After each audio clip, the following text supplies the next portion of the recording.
C'était l'été de tous les brasiers. En juillet et août 2022 et 2023, plus de 63 000 hectares sont partis en fumée en France. 150 ont brûlé dans les Vosges et plus de 1100 dans le Jura.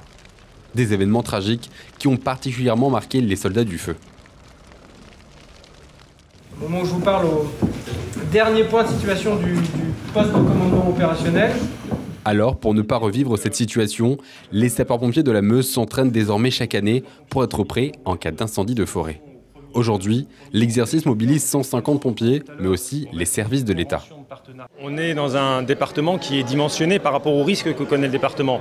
Et aujourd'hui, jusqu'à ces toutes dernières années, le risque feu de forêt, ce n'était pas vraiment un risque important dans le département. Aujourd'hui, on sait que c'est possible. Vous l'avez vu l'année dernière dans les Vosges, juste à côté. Donc, on monte en puissance. C'est pour ça qu'il y a 12 camions feux de forêt qui sont acquis par le département avec une aide massive de l'État. Le scénario est le suivant. Un incendie se déclare dans un verger sur la commune de Dicourt-sous-les-Côtes. Il progresse en direction de la forêt avant d'atteindre la commune de Chaillon. Les équipes de secours doivent donc maîtriser le feu avec le soutien d'un bombardier d'eau. L'enjeu de cet exercice, il était triple. Le premier objectif était déjà de tester la zone d'écopage du lac de Madine.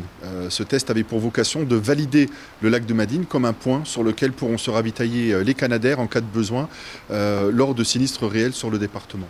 Le deuxième point était de travailler tous ensemble en interservice. Non seulement les services locaux, les services de l'État, mais l'ensemble des associations qui contribuent à la lutte contre les incendies de forêt, de mieux se connaître et d'apprendre à travailler ensemble.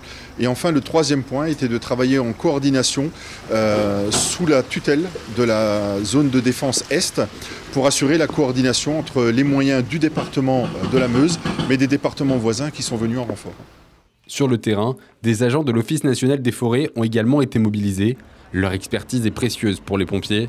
Ils cartographient les lieux, détectent les espèces végétales à risque et estiment les surfaces brûlées. On qualifie les peuplements par rapport à la sensibilité au feu.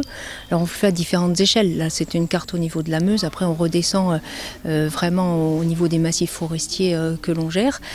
Et donc, on est amené donc, avec des indices, soit météorologiques qui sont communiqués par Météo France tous les jours, croisés avec l'état de sécheresse de la végétation, donc des diagnostics qui nous remontent du terrain.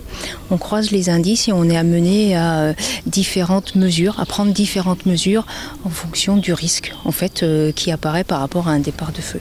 Autre soutien des pompiers, les agriculteurs. Une convention a récemment été signée entre le service départemental d'incendie et de secours de la Meuse et la Chambre d'agriculture. Plus de 80 exploitants se sont déjà portés volontaires pour une future intervention.